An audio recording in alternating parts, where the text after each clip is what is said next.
it sounds like to me like you're really good at setting clear expectations. Mm. And I know you mentioned like a connect group, which I guess is like small group Mhm. kind of thing, home group. So do you like legit have them are you like to one kid, you're gonna vacuum, you're making the nacho dip, you're gonna make sure the toilet is clean while I do this? I mean, I'm just curious, do you give them assigned roles? Oh, for sure. And I would say, like, as we segue into what gets in the way of a healthy culture is Yeah. not having clear expectations. You know, I'm very much am like, okay, Erin, you're going to answer the door, and then I want you to take people's coats and I want you to hang them up, and then, I'll have somebody else putting out the dishes, and then somebody else is running around doing things. What I found, whether it's with my children or my husband, is when I use their name and specifically ask them what I need from them, it actually gets Yeah. done. Because what's happened so oftentimes is we think people should just know. And I don't care how old my kids are, they don't just know. They should, but they don't. And I would even say the same of my husband. And I think, I've heard Craig Groeschel say in all of his leadership podcasts is that good communication is actually over communication. Yeah. Like, you need to over communicate in order to be successful. So I know that there was a couple I used to, when I was younger, used to make fun of, because when I would overhear their conversations, like at a sports event, and they would like over communicate and use full sentences with one another. And I used to roll my eyes all the time because I'm like, but they have such great communication. Years later, I'm like, I wish, like, how do I say full sentences? How do I speak in full sentences? How do I tell not leave things up to chance, and not assume that you know what I'm talking about because you should have picked up on the cue I gave you from the last thing I just said. Like, it doesn't go well when we don't communicate well. So setting clear expectations, reminding them of what their responsibilities are. One of the ways we do that as a family is we have regular family meetings. I mean, it's just one of the things we do. There's no question about who's going to go where, who needs a ride somewhere. There's no, and that's one of the places where we have conversations around, like, hey, we're going to have to sacrifice some of ourselves because we've got to be there for one another, but it's also the time when everybody gets to give their opinion, and they get to give feedback, and they get to say how they're feeling, or what they're struggling with, or, we do a number of different things we talk about at that meeting, but that regular meeting allows you the space to set that expectation. And so using specific language, when I do it, I'm way more successful than when I try to shorthand it or just assume people should know, or it doesn't work well. I really love the idea of the family meeting and the feedback part, because I feel like one, it teaches everybody how to take feedback, like how, and it's a safe place to practice that, right? Yeah. But also it also is really great because it teaches everyone that there's a time and place to give feedback. And if you're in the moment and you see something, your brother didn't do a good job at whatever, collecting the coats, that's not the time in front of everyone to be like, yo, hey, you're doing a terrible job. That's not the time and place. There is a set aside time where we're going to discuss these things, and there's going to be time set aside where you're going to process that and receive it. I just think that's a great, goodness gracious, skill that everyone needs to learn a lot earlier than when they do. I love that. Yeah. And what about you, Noelle? Do you have expectations in your home? I do. And I want to share a little one that I learned a long time ago that we don't use as much anymore, but you'll know why. When they were little, when my two guys were little, Silas and Olive, we lived in a teeny tiny row house in Northern Ireland. Okay. Their bedroom was like the size of a closet. It was so tiny. And we had to like build like custom bunk beds in their room so they both can be in there. It was tiny. And a tiny room with like little kid toys is like, an episode of Hoarders. It's just very, very scary. And I was like, every time I'd walk in, I'd be stepping on a Lego and saying bad words. I mean, it was just it wasn't good. So because one of my children for many years was not verbal, which is a whole other a whole other story for another episode. I had to figure out a way to clearly communicate my expectations to them both. And they were tiny. I think they were maybe like, I'm going to say 3 and 5 at this time. So what I did was I cleaned their room for them one time and I took pictures of what I want it to look like when they clean their room. So I took a picture of like the box, the Legos. I took a picture what their bed should look like. I took a picture where they should put their books, how their clothes should look. And then I put it on like a big, you know, what do they call those? Foam Cork board, boards. yeah. Yeah. And I would say at the end of the day, when it was time to clean up, I would say, okay, Cy and Olive, it's time to clean your room. And when I come back, it's got to look like these pictures. And so they began to, it was almost like a game. And so they started to clean and they would try to match it to the picture. And if they didn't, like I'd come in, I would see like, oh, look, that book doesn't look like the picture. And they basically kind of learn my expectation of what I want their room to look like. Even now, we don't have pictures because they're 13 and 15, although I will resort to them if I have to again. But I have said to them, this is what your closet should look like, this is what your desk should look like. If there are clothes on the floor, I'm going to think that you don't want them anymore and I'm going to donate them to Goodwill. I mean, I communicate to them, but because they were young, they knew mom has the expectation of what the room should look like and what any space, even outside. My husband did the same thing outside. He showed them how to mow the lawn, what you do with the leaves, when you rake the leaves, where they should go. We showed it to them. Now they know. And I think we do, as you said, Kimberly, I think that they already know, like, oh, this is common sense that you shouldn't shove, half drunk water bottles under your bed and consider that cleaning up. We think that they would know that, but they don't know. But I can say to them, oh, underneath your bed, there shouldn't be anything except the things that we've agreed upon being underneath your bed. And again, you got to think at one point they're going to become adults. So, I really do think chores and chore charts are the most loving thing you can do for your kids. And I am meeting some parents who are like, no, I don't make my kids do chores. We've got someone to do that, and I'm just like, you're doing your kid a disservice. If they know how to vacuum, do laundry, which my kids have been doing laundry since age 8, and I will brag about that. They made their own lunches since first grade, and I'll brag about that. Listen to me, by the time that they are become adults and they are sharing an apartment with other adults, they're going to be everybody's favorite roommate because they're not slobs and they know how to make breakfast and they know how to clean things and what to do if a light bulb, goes out. So I really do think that we tell them the expectation, we let them practice and make mistakes in the safety of our home. But I think chore charts are very loving and very valuable. So I'm getting off my box now about that.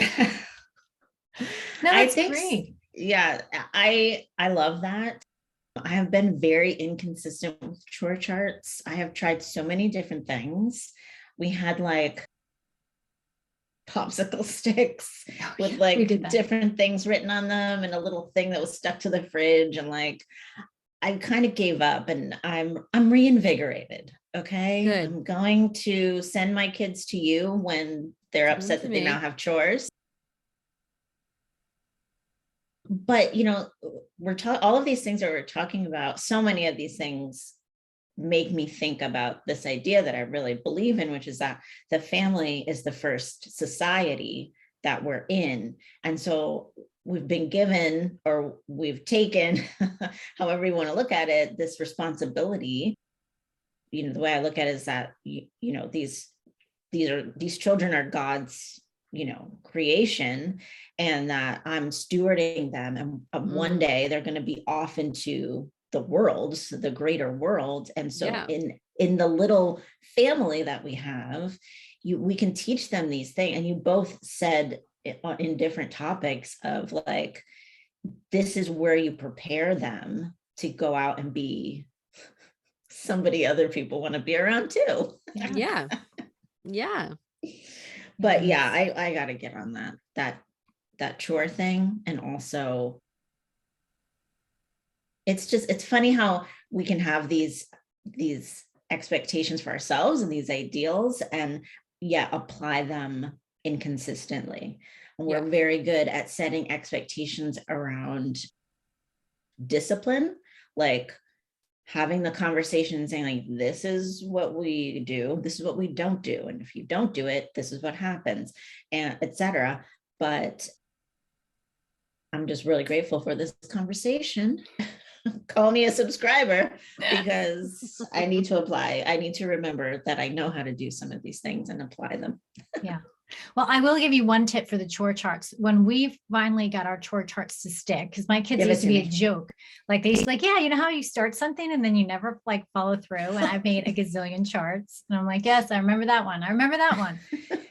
For me, it really, because I did all the things, the popsicle sticks, stickers, whatever. What worked, was to write out all the chores that my kids needed, that I felt they needed to do. And I gave them the responsibility of grouping them into categories. And then I gave them responsibility of creating the rotation. And so it gave them ownership. Yeah, it's great. It made them think, oh, I have some power here. I have some say here. And so we would do, there was like four chores, you know, a couple of them were dinner chores and a couple of them were like the bigger chores that need to be done around the house. And so they would group them so that they were fair. Because when we do those popsicle sticks, it would be like, that's not fair. I always get the easy, they always get the easy one. I always get the hard one. I hate that argument. I know. So they became responsible for those chores. Yeah. And then at one point they were like, they didn't really like the way it was grouped. They felt like one person was always getting like the easy stuff. And so then they reshuffled them. And once they took ownership of that process, helping, you know, like me asking them for help, which I didn't really need help to make them do, you know what I mean? I mean, I guess I did. Me asking them for help, them thinking that they were bringing a solution to the table and getting ownership of it is really the difference between follow through. Now, I would say it took me good 2 years of back again, like not assuming that they know.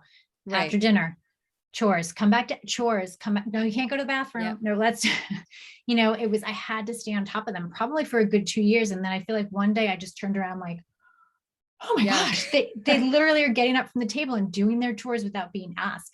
And sometimes I still have to get on them, but like for the most part, it's just second nature now. So it does take some time. Good. I'm so glad you mentioned the time that it takes and actually put a number to it.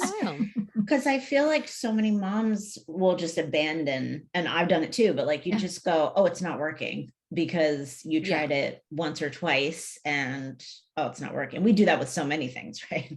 Yeah. Any like trying to change a habit, like it takes time to change a habit. Yeah. So I appreciate you putting that. Yeah. Because when we're setting clear expectations, we have to set them for ourselves as well, and what we can expect from our kids. And that helps everybody when mom has good expectations on what she's expecting from the kids. Yeah. All right. So Alana, what is something that gets in the way of a healthy, happy culture? Yes, we need open communication. And I think, you know, when communication is not open, like we were saying before, you know, getting a little snippy, a little short with people, avoiding people, that's when you realize that, you know, the family culture is maybe not been established very well. You need to revisit, you know, some things. There's a saying, distance creates distortion. So yeah, like the more you're busy and you're two ships in the night, this is what my husband and I say to each other all the time, less so recently, but you know, two ships in the night. You can't let that go on. You have to really guard around that and it's good. Make sure you stop and you're intentional.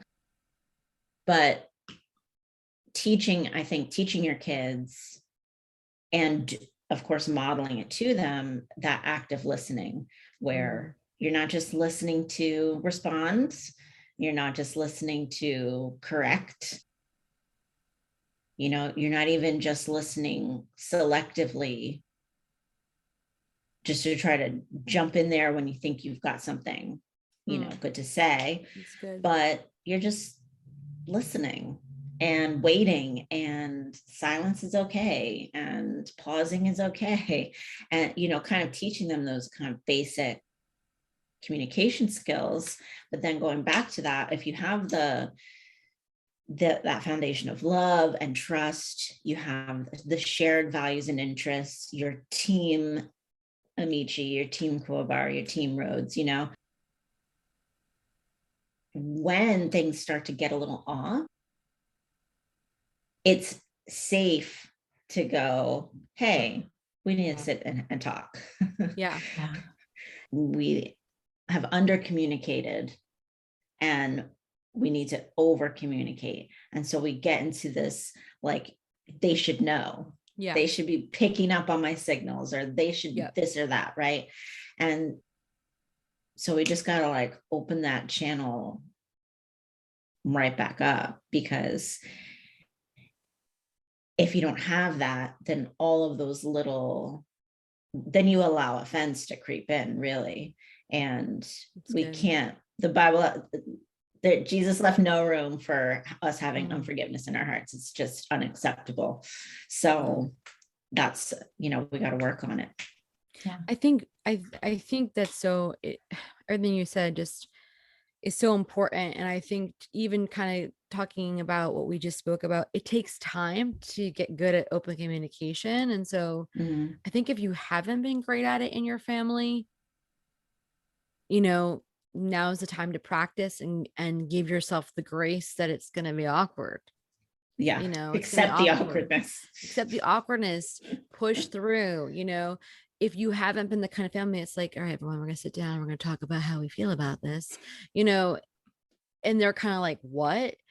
Don't be like, well, we're never going to be open communicators. You have to kind of push through, and it could take 2 years, like it takes to to get them in a rhythm of cleaning up after dinner, or it could take longer, but it's so worth it. And again, if our kids can learn to be open communicators by the time they leave our house, by the time they meet someone and get married, what a gift we're giving their spouse. I mean, I just think though, Absolutely. It's easy to give up and be like, oh, we're just not that kind of family. Can't do that. For sure. As you were talking about distance creates distortion, I thought of another phrase that I've heard that can be applied to all of what we're talking about right now, is that you can't change what you're willing to tolerate. And I know one of the big, it's good. The foxes, what are that scripture in the Bible about those little foxes? Little foxes. One of the foxes is just letting something go on too long, tolerating it because you just don't want to deal with it, or you just don't know how to deal with it, or you just the status quo, right? Like, so I think of, I've been guilty in the past of, if my kids are busy and I'm getting more done, that I'm not kind of engaged with them or on top of what they're doing. So maybe if they're watching something that maybe I wouldn't normally let them watch, the fact that it's on and they're watching it, and I can get another 30 minutes of cleaning done or working done or writing done, I'm going to tolerate that. And what happens is you create a culture from what you do intentionally, but also from what you tolerate. And so whatever it is that you're letting just slide to be comfortable, or letting just slide because, you're insecure, or you don't know how to handle it, or you don't know what to say, or whatever your reasons are, you're letting it slide. And it could be just because you're exhausted, right? Yeah. Get to the root of that and don't tolerate it anymore. Like, don't tolerate the distance, don't tolerate the bitterness and the unforgiveness, and be willing to like get uncomfortable in order to get better communication and make it's hard, but open communication is so important. I think it's really good in those moments. And something that I try to do is to apologize to the kids. And I mean, especially because my kids are 7 and 10, but just to go, you know what? We have this expectation in our family, and I haven't been holding you accountable to that expectation because whatever, I don't even necessarily have to give a reason to them, but just to say, I messed up and we're going to fix it now. And so from now on, we're both going to be aware and we're both going to fix this thing. And my reasoning for that, I think, is that I want them to be that way too. I want them to be able to accept responsibility for when, they've messed up. But it comes back to that open communication that, because kids, and we know this too from when we were kids, like you pick up on when your parent is in the wrong and they won't admit it. And I never want to, this was not a big issue in my family, but I've seen it in other families where that erodes the trust. And then the kids just go a little bit wayward. And one of the reasons for that is because they're like, my parent is one thing to go like, oh, mom doesn't know everything there is to know about Minecraft. Like, fine. But to think that they're not a trustworthy source and they can't see what's clearly in front of their face, so I think just calling it out for what it is, apologizing and saying, look, help me and I'll help you. And we're going to work on this together because we're a family. That's good. Yeah. And I think that goes to another thing that I wanted to bring up. Parents leading by example. When parents don't lead by example, kids know it. And so if we're wanting our kids to behave in a certain way towards one another, we as parents need to apologize. Yeah. We need to humble ourselves. We need to ask for forgiveness. And they, when we say as a family, we value something, and we're kind of enforcing this behavior on them when we ourselves are not falling in line with that value, that's not gonna be a healthy culture. I mean, when you're in a work situation and upper management is not doing what they expect everybody else to do, that is not a strong culture. That is not a place you want to work. And for children, it's probably not a place you want to live. It's not okay to not set the example. It'll erode trust. It'll erode belonging. It'll just dismantle those things that we so much would rather have for our family. Yeah. Yeah. All right, Noelle, do you have one? Well, I think, it's inevitable that there's going to be conflict, and conflict will definitely get in the way of your healthy family culture. But I think as parents, we need to be committed to good conflict management. And I think that actually that is something you need to kind of plan for and have a plan in ahead of time. Like when there is, oh my gosh, I can think of 1,000 examples of conflict, but let's just say a conflict of how something should be handled. I'll give you an example. Like, should my kid go to this one thing, even though it means they're going to be missing something that I find important? If my husband and I think differently about that, we need to have a plan of what we're going to do, because we certainly can't fight about it in front of our kids, if that makes any sense. One of the things that we have agreed, like if we both feel differently about how to handle a conflict in the family, whether it's how the two kids are acting with each other or a schedule conflict or anything like that, one of the things that we have is we don't debate each other in front of the kids. So what we'll do is if we need to, we just take a little time out and we're like, okay, mom and dad are going to talk about this in the other room. We don't like lie. And we're like, everything is that we're always thinking the same thoughts all at the same time, but we don't put each other down. We're not like, well, that's dumb. Why would you think that? Or this is what we're doing. That's what I say we're going to be doing. We'll just be like, oh, okay, we're going to talk about this together and come up with a solution. And we will go into the other room, and then we'll come out and we'll then present the united front. The united front. Yeah. And I think that's important. I've seen this a lot. Parents just tearing each other down when they don't agree with each other, or putting each other down, or I don't know. I just think that that's not good. And what that means is when the kids find themselves in conflict with their friends or in conflict with their siblings, then they model that, going back to leading by example. The other thing we don't do is we do not do the silent treatment in our family. That's a rule that we have. So for instance, I'll give you an example. if somebody has done something to, if someone has offended somebody, hurt them in some kind of way, if that person apologizes and the other offended person is not ready to say, I forgive you, they just will say, I need a little bit more time. Can you come back to me in 2 hours? I don't good. force anybody to be like, I forgive you, because I don't think that's good to like just offer cheap forgiveness, but in your heart, you've got like, a growing sense of bitterness and resentment towards this person.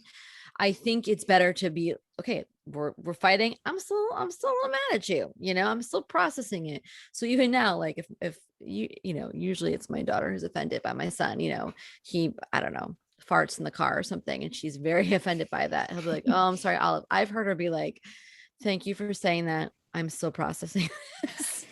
Come speak to me at dinner time. And it gives her then the space to, this is serious stuff. The farting in the car has been, I have made so much money on a fart jar for my son than anything else. Because if he does it and does not excuse himself and he's being funny, I get $1 for every time. And we've made some good money. Anyways, that was the free tip. But what you do is you say, okay, I need time. I need to process this. I need space. Come back to me at this time. Doesn't mean that you get to just withdraw and isolate, not talk to that person, and you have all the control and you can emotionally manipulate them to feeling bad. But what it does say to that person is you're thinking about it. You gotta go for a walk. You gotta process it. Yeah. So that's something that we've kind of planned, and we've planned that because both of my husband and I have been in counseling because something that we didn't do very well and it was affecting our marriage. And so we've just now taught to our kids that this is what you do when you're in conflict. So I think a plan is really important, like a legit, this is what happens when. I don't know. So let me I ask you agree. this. Do you ever have conflict in front of your kids so that they see what conflict looks like? Yes, we do. It's never like we go hide in our rooms. That's more like if we're making a decision. We don't do it because we need to talk it out freely. You know what I mean? Yeah. And it's tough because especially and I have to say, especially the age they're at, then they start to give us, they make their little comments from the peanut gallery, and it's just, it makes it more tense. Yeah. So, but there are things that like, there are times where I'll give you an example, I'm kind of being cranky because maybe that time of the month for me, and my husband be like, yo, you're kind of being stimpy and rude to all of us.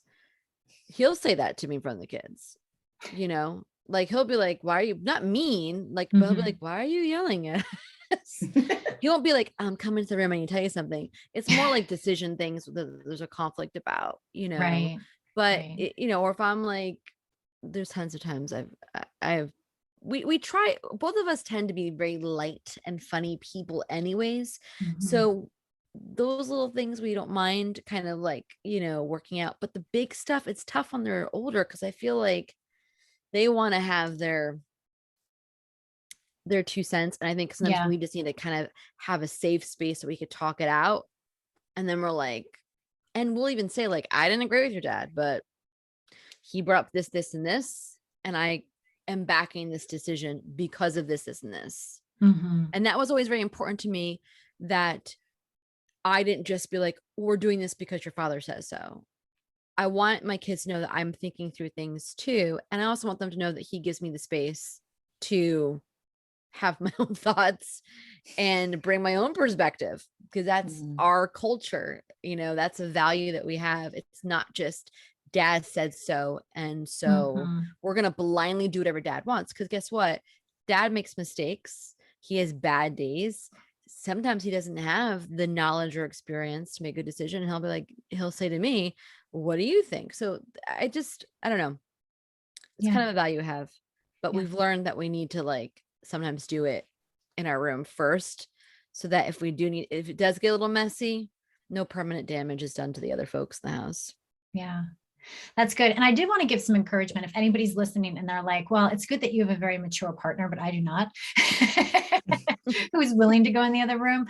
I think it's important.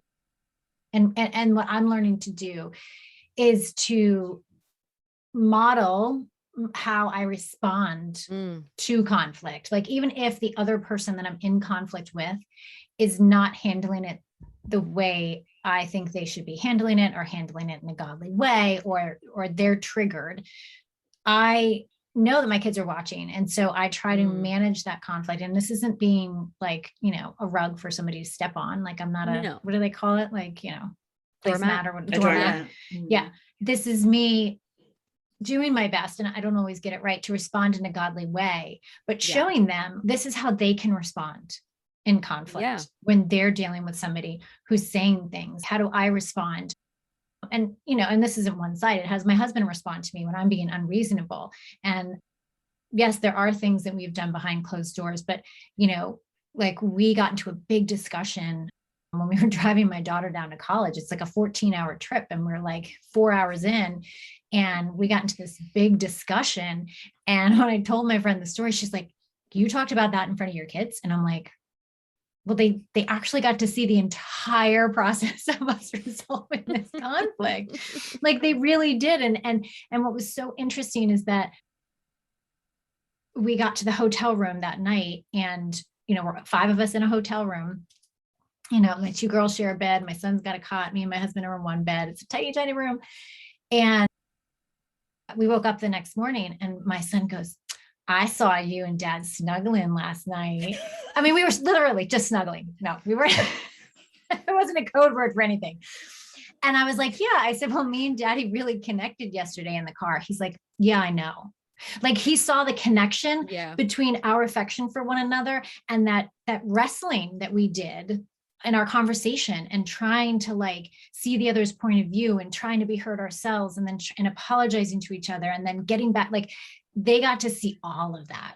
And so part of me, I mean, my kids are older now. Right. They're 14, 16, and 18. And so, I mean, hopefully they felt safe. It sounds like my son felt safe enough to, like, be witness to all of that and see what was on the other side of that. What was on the other side of that was a connection between me and my husband, and a closeness, because we were willing to get in the ring and really process how we felt differently and together.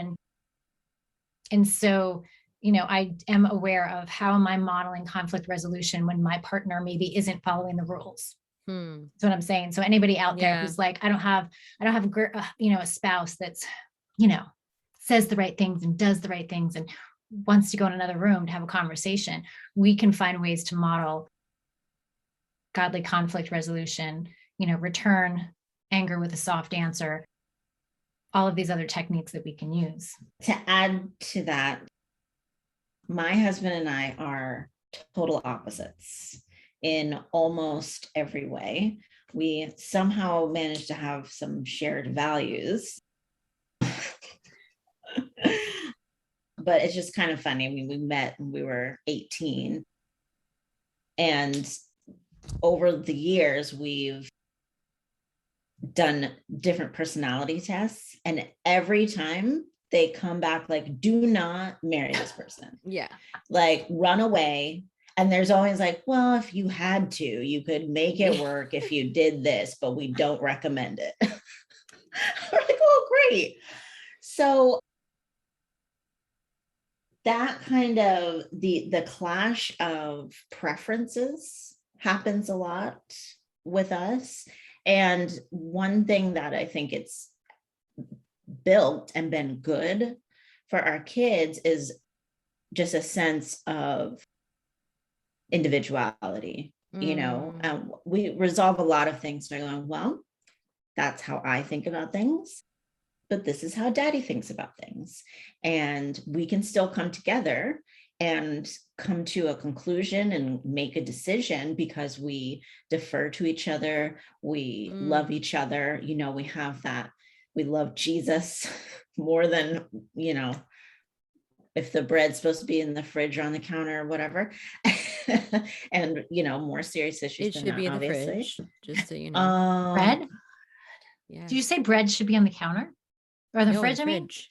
Yes. No. Stays fresher. No, it doesn't. It's cold. It gets stale in the fridge, I think. No. All right, we're gonna have to Google. Wait, are you a butter on the counter or butter in the fridge? Well, if Both. you have a butter bell, then it can be on the counter. But if you don't, it should be in the fridge. All right. See, Sorry that- to digress. We need to go in the other room, Kimberly, and talk about this. Yeah, you two need to go into a breakout room, figure this out, come back with an apology. Yeah. Yeah, I think that's all I wanted to, just as an encouragement to anybody who, you know, is in a marriage where you feel like, you know, you're a bit of opposites attract type of couple.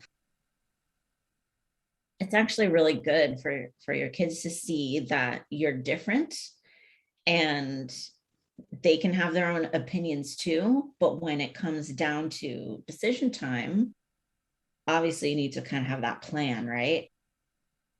But when it comes down to decision time, you're going to defer or you're going to back up, you know, the decision, and you're going to get behind it. And this is what we're doing as a family. And this is what we've decided. And it might not be the thing that I would necessarily prefer to do, but because we're a team, I'm behind it and I'm going to make it work and I'm going to make it good.